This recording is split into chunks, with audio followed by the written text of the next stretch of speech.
This video is sponsored by Square Enix. Hi everyone, this is Abdurrahman, aka Pakistani Pepper. I study the link between what you like and what you learn. Today I'm making this short video on Square Enix's latest release, Octopath Traveler 2.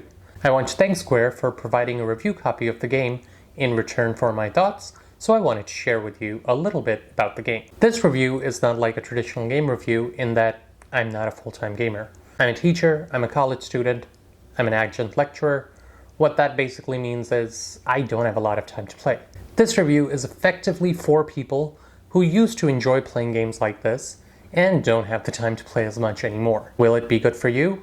My answer is yes. Now, what do I mean by games like this? Octopath Traveler 2 is a sequel to Octopath Traveler. Specifically, it's a game modeled in a very old tradition of the classic SNES, Sega Genesis era RPGs, specifically JRPGs with side-scrolling and dungeon crawling. Like Octopath 1, Octopath 2 is about 8 travelers going in different directions and ultimately converging on their own journey together. This is going to be a multi-part series because this is a very long game and I plan to revisit it in subsequent videos. If you have any questions, by the way, just leave them in the comments and I'll try to address them in future versions as I come across them in the game myself. This is my early review after about 5 hours with the game, and my thoughts so far again are that I think this is a great game for anyone who has been playing RPGs since the Sega Genesis and SNES era. It's a classic styled game, but it has enough fresh features to make it feel modern and relatable for today's audience. I'm going to start a little bit out of left field here and go with an awesome feature that I really like, which is revisiting chapter cutscenes. So Octopath has an accessibility feature that should really be in every game going forward. In this game, each cutscene is treated like an event, and when you go back to your journal, there is a list of all the events. And when you click on the event, you can re-watch the cutscene without having to go back into the main screen gallery or anything like that. It's always there for you to access.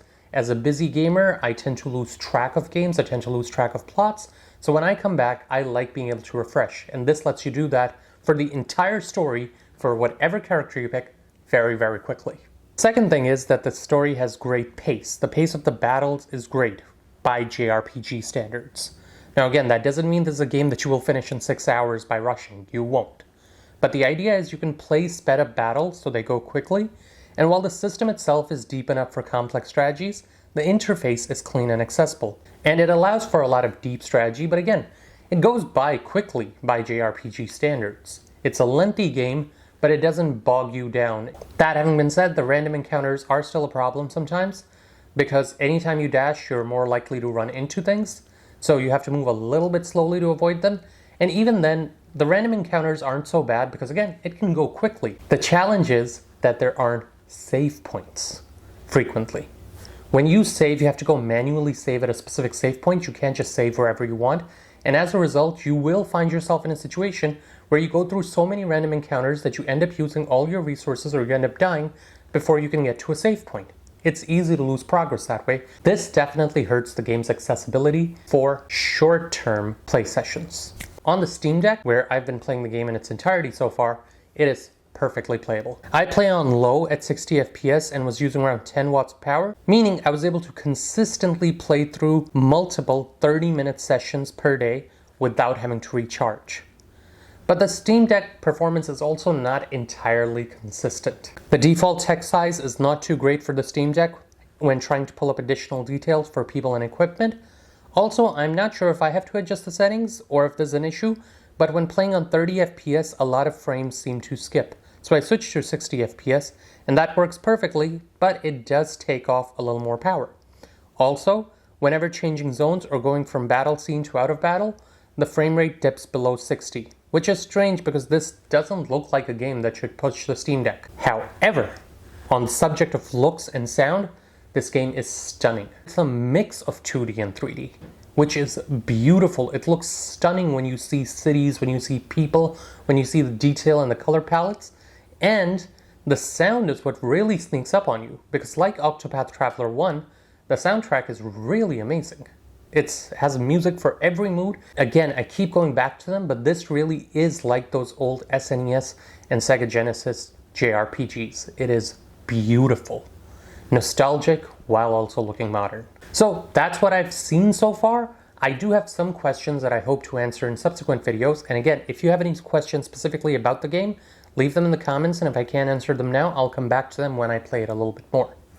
My questions are, favorite protagonist, who is it going to be? That's the easiest question, but it has a tough answer. So far, I'm going with Hikari, my guy, who is fighting in this awesome world, clearly inspired by feudal warring eras of Japan. The other story I've played is Castia, which I think needs to develop a little bit further before I'm more invested in the character. Right now, she seems like a nice person, but she seems to have some kind of weird Jason Bourne type past going on. The second is, how's this pace of battle working for other people? I like that the game can be played sped up, but I'm really irritated that I don't have health bars where I know exactly how much health is left on the enemy. Is that bothering anyone else? And I'll see how it goes with me in subsequent playthroughs. And the third one is that how will the characters connect? In Octopath 1, the biggest challenge was that you had all these characters with really rich backstories, except when they got together, there was very little in the way of banter or connection. It was just like 8 different stories playing out simultaneously as opposed to one joint story sometimes. It wasn't at the standard of something like Dragon Age Origins, which is, at the peak of the party travel genre. There you had a lot of banter going on between the squad mates, which I didn't see much of in Octopath 1, and I hope I see more of here once more party members join. But either way, this is a narrative-heavy, peaceful game that you can play in short bursts, even if you're not a very proficient gamer. Because the strategy is there, but it's not reflex-heavy, so you can just do combat, think through it. The interface is very accessible, you will make it through. But, again, this is a game that will require patience because it's lengthy, and I really like that it can always let you revisit the narrative, because the narrative is definitely one of its strengths. That's all I have for you now, but again, if you have any questions, do leave them in the comments, and I really want to hear your thoughts on Octopath. Once again, I want to thank Square for providing a review copy of the game, and I will continue to play and develop my thoughts on this as I go forward. This is Abdurrahman, aka Pakistani Pepper, saying peace out, stay peppery, and don't forget, sometimes life's best lessons are in the stories we hear least. Have an awesome day, guys.